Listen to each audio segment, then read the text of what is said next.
اعوذ باللہ من الشیطان الرجیم بسم اللہ الرحمن الرحیم الصلاۃ والسلام علیکہ یا سیدی یا رسول اللہ وعلی آلک و اصحابک یا نبی اللہ الصلاۃ والسلام علیکہ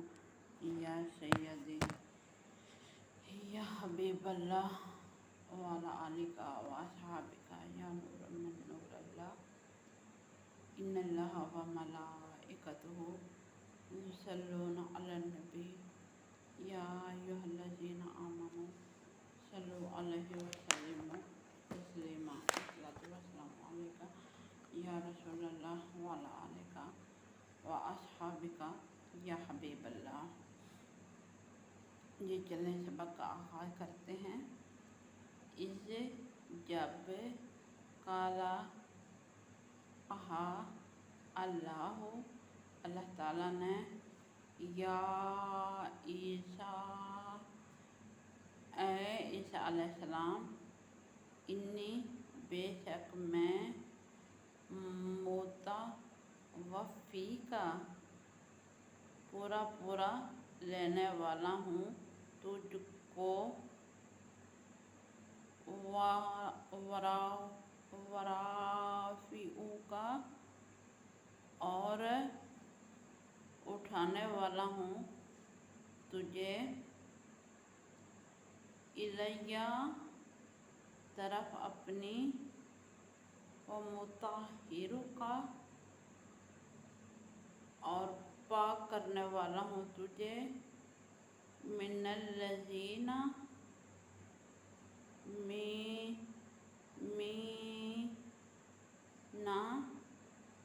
سے الذین ان لوگوں جو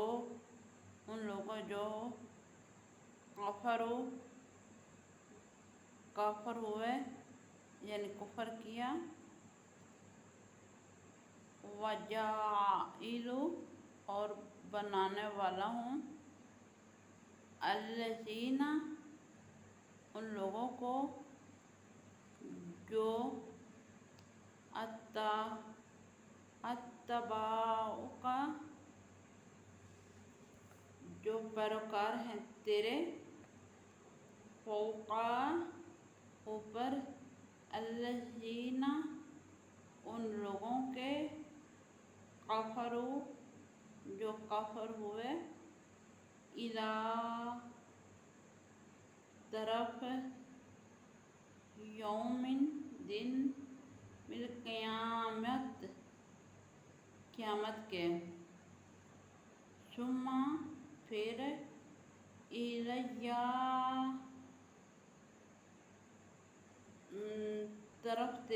طرف میری مرجعکم پھر آنا تمہارا، فاحکموا پس میں فیصلہ کروں گا، بینکم تمہارے درمیان، فیما پس اس میں جو کنتم تھے تم، فیہ اس میں تختلفون اختلاف کرتے۔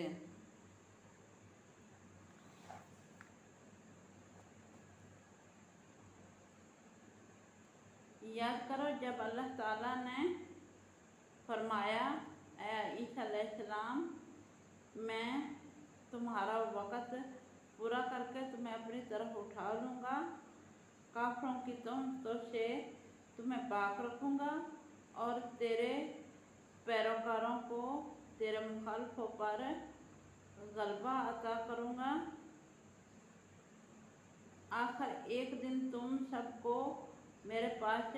لوٹ کر آنا ہے، پھر میں تمہارے درمیان اور ان باتوں کا فیصلہ کروں گا جن کے بارے میں تم دنیا میں اختلاف کرتے رہے۔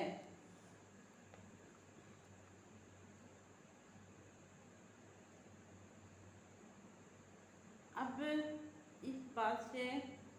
اندازہ یہ ہوتا ہے کہ اللہ تعالیٰ نیکوکاروں کو ایک نہ ایک دن غلبہ ضرور دیں گے، کیونکہ رب تعالیٰ حساب لیتا ہے اپنے بندوں کا، اور جو بندہ اللہ تعالیٰ کی رضا پر پورا اترتا ہے تو اللہ تعالیٰ اس کے درجات تو بلند کرتے ہی کرتا ہے، اس کی دنیا بھی سنوار دیتا ہے اور آخرت بھی سنوار دیتا ہے۔ اور جو اللہ کے پیاروں کے ساتھ لگ جاتے ہیں ان کو لاکھ تکلیفوں کے بعد وہ خوشحالیاں عطا کرتا ہے، اور وہاں سے خوشحالیاں عطا کرتا ہے کہ جدھر سے ان کو گمان تک نہیں ہوتا۔ اور اس لیے اللہ تعالیٰ جو کچھ چاہتے ہیں انسان کی بھلائی کے لیے چاہتے ہیں، کیونکہ کہتے ہیں کہ سونا آگ کی بھٹی میں جل کر ہی کندن ہوتا ہے، اس لیے بروں کے مقابلوں میں اللہ کے پیارے ہمیشہ سے ہی آتے رہے ہیں، اور اللہ تعالیٰ اپنے پیاروں کو سرخرو کرتا آ رہا ہے۔ تو اس لیے ہمیں اس باتوں سے گھبرانا نہیں چاہیے اور اللہ تعالیٰ کا شکر ادا کرنا چاہیے کہ اس نے آپ کو اپنی خاص رحمت کے لیے چن رکھا ہے۔ اللہ تعالیٰ ہمیں اس پر چلنے کی توفیق عطا فرمائے۔ فَأَمَّا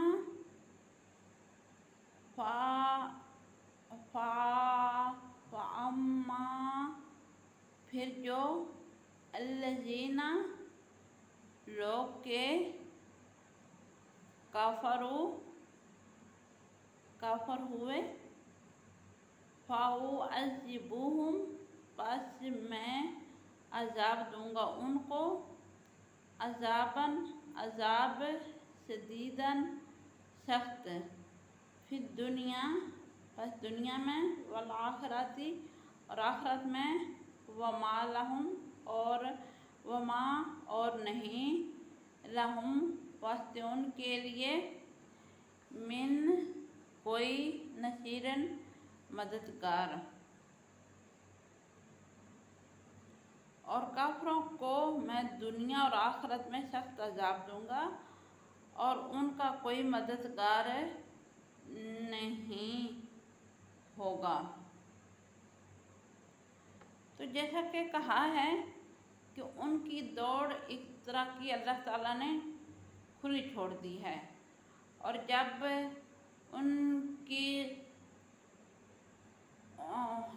جب ان لوگوں کی برائیاں بڑھتی جائیں گی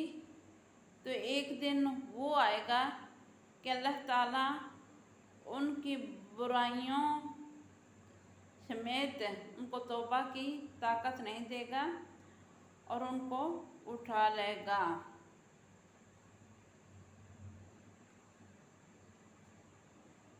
وَأَمَّا اور جو الذین لوگ کہ آمنوا وہ ایمان لائے،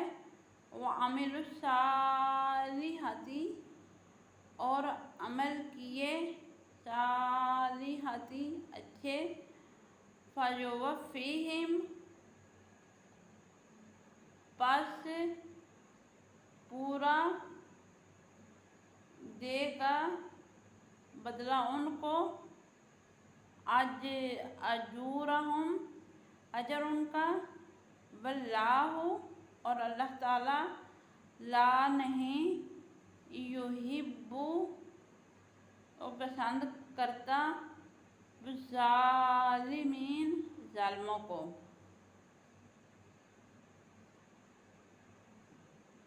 البتہ جو لوگ ایمان لائے اور انہوں نے نیک کام کیے اللہ تعالیٰ انہیں پورا اجر دے گا، مگر اللہ ظالموں کو پسند نہیں کرتا۔ کہ جیسا کہ پیچھے کہا کہ جو اللہ تعالیٰ کی وحدانیت کو مانتے ہیں، کتابوں، رسولوں اور پیغمبروں کو اور ان کے پیاروں کو مانتے ہیں، اور اللہ تعالیٰ کے بتائے ہوئے احکامات، نماز، روزہ، زکوٰۃ، حج پر بھی چلتے ہیں، اور جن چیزوں سے اللہ تعالیٰ نے روکا ہے، یعنی زنا،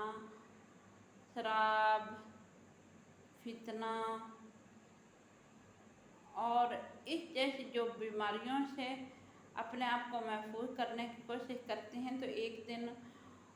اللہ تعالیٰ ان کو ان تمام چیزوں سے نجات دے کر ان کو اپنے پاس بلا لیتا ہے، اور اللہ تعالیٰ نے جن چیزوں سے روکا ہے، یعنی قتل و غارت، ایسی چیزوں سے اللہ تعالیٰ کے حضور جب آخری بار بھی وہ گڑ گڑا اٹھتے ہیں، جیسے کہ میں نے پہلے حدیث مبارکہ بتائی تھی کہ وہ جب توبہ کی نیت سے چل پڑتے ہیں تو پھر اللہ تعالیٰ ان کی توبہ قبول کر لیتے ہیں، اور اللہ تعالیٰ جو ظالم ہوتے ہیں، جو کسی کا مال نہیں کھاتے، والدین کے ساتھ حسن سلوک کرتے ہیں، اللہ تعالیٰ ان کو پسند کرتا ہے۔ جو اللہ تعالیٰ کے احکامات کو نہیں مانتے، برائی کو اختیار کرتے ہیں، شیطان کا حصہ بنتے ہیں، تو اللہ تعالیٰ ایسے لوگوں کو پسند نہیں کرتے۔ ذالک، یہ نتلوہ، ہم پڑھتے ہیں ان کو، علیک، آپ پر، من الآیات، من سے، الآیات، آیتوں، والذکر، اور یاد دہانی، الحکیم، حکمت والے۔ اے نبی صلی اللہ علیہ وسلم، ہم آپ صلی اللہ علیہ وسلم کو قرآن حکیم کی آیتیں نصیحت و حکمت والی سنا رہے ہیں۔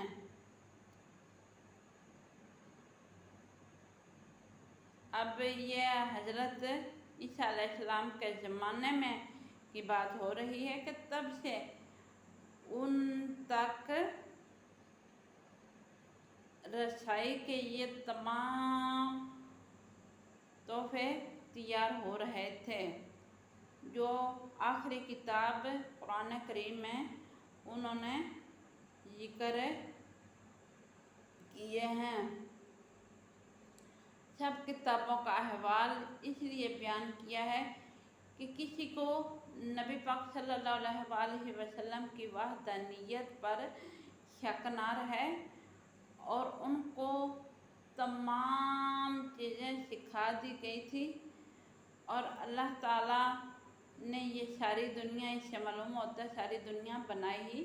نبی کریم صلی اللہ علیہ وسلم کے لیے۔ یہ آیت اس بات کو ظاہر کر رہی ہے۔ اِنَّا، بے شک، مثال عیسیٰ علیہ السلام کی،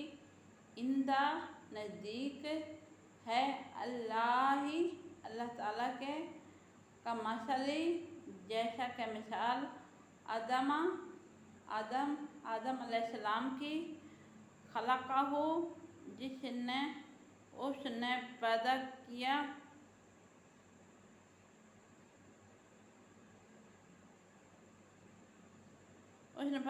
اس کو،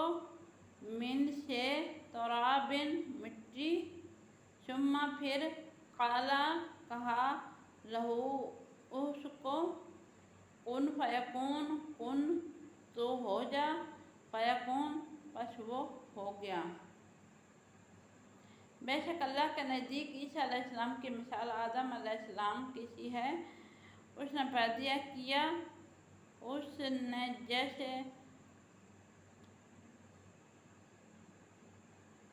السلام کی سی دی ہے، جسے اللہ تعالیٰ نے مٹی سے بنایا، پھر اپنے حکم سے اسے واقعی آدم علیہ السلام بنا دیا۔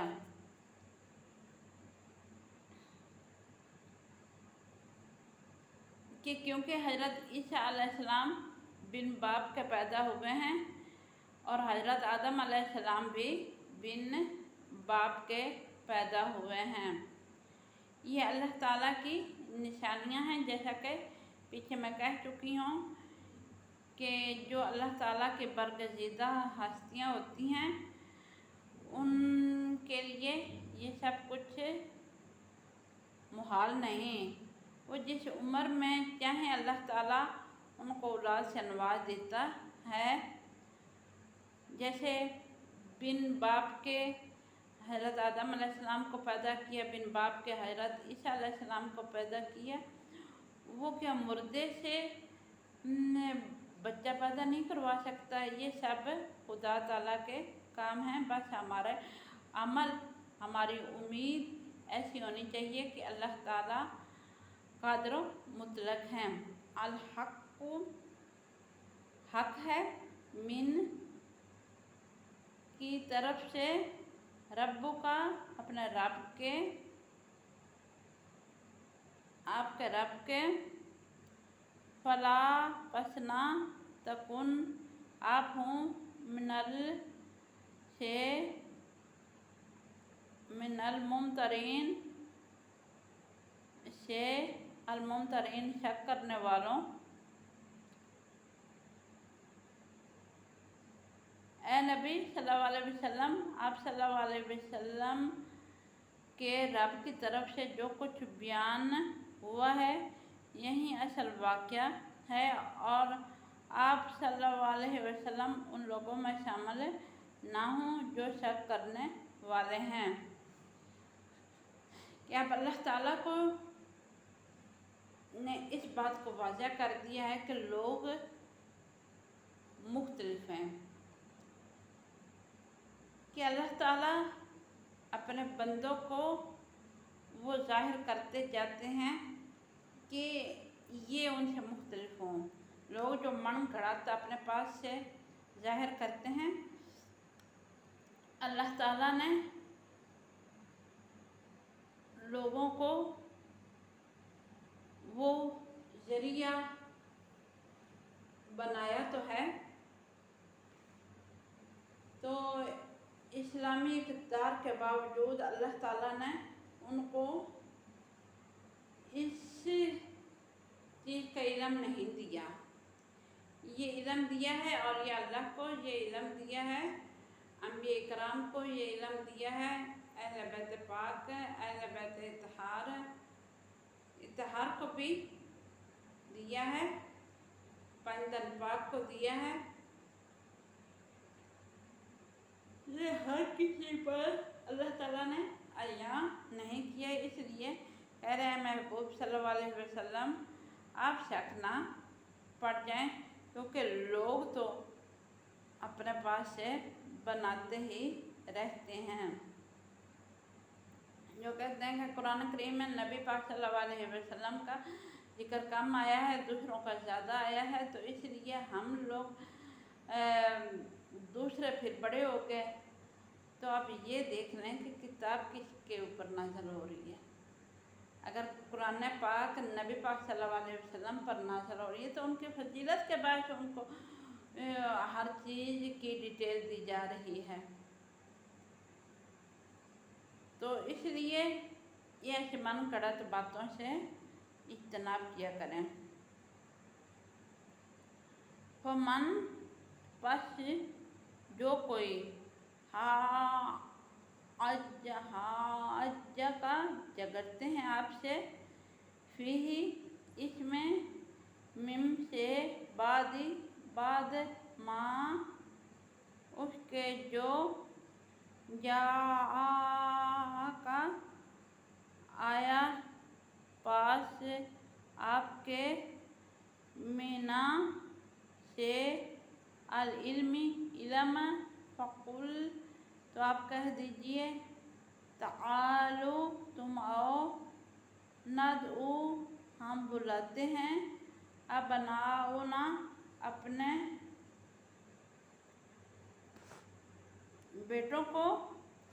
وابناؤکم اور تمہارے بیٹوں کو، ونساءنا اور اپنی عورتوں کو، ونساءکم اور تمہاری عورتوں کو، وانفسنا اور اپنی جانوں کو، وانفسکم اور تمہاری جانوں کو، ثم پھر نبتہل ہم التجا کرتے ہیں، نبتہل ہم التجا کرتے ہیں، فنجعل پس ہم کریں لعنت اللہ تعالیٰ کی علی اوپر القاذبین جھوٹوں کے۔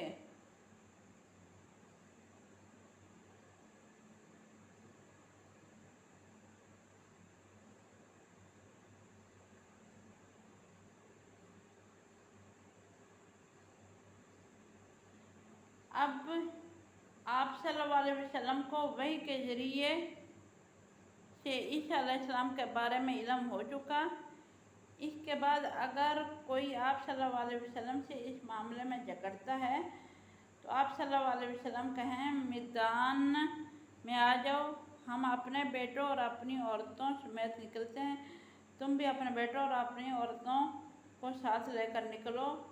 پھر ہم سب مل کر بد دعا کریں، جو فریق جھوٹا ہوا اس پر اللہ کی لعنت ہے۔ یہ تو نبی پاک صلی اللہ علیہ وسلم کے وقت کی بات ہے کہ جو ایک ہفتہ پہلے، اس سے یہ بات بھی واضح ہوتی ہے، جو ایک ہفتہ پہلے ایک عام سا بندہ تھا، وہ اس کے نہ پڑھا ہوا پوری طرح قرآن پاک بھی نہیں تھا، تو اس کے دل میں نبی پاک صلی اللہ علیہ وسلم کی اتنی محبت تھی کہ وہ جب بھی کام کرتا ہے، جو بھی اس کے زبان پر ایک ہی کلمہ ہوتا ہے، یا اللہ مدد فرما، یا رسول اللہ مدد کر۔ اچھا وہاں پر ایک آدمی تھا، وہ پڑھا لکھا تھا، اب اس کو یہ الفاظ بہت تکلیف دیتے تھے کہ یا اللہ پاک مدد کر، یا رسول اللہ صلی اللہ علیہ وسلم مدد کر۔ تو اب اس نے کہا، وہ جو پڑھا لکھا تھا، اس نے کہا تم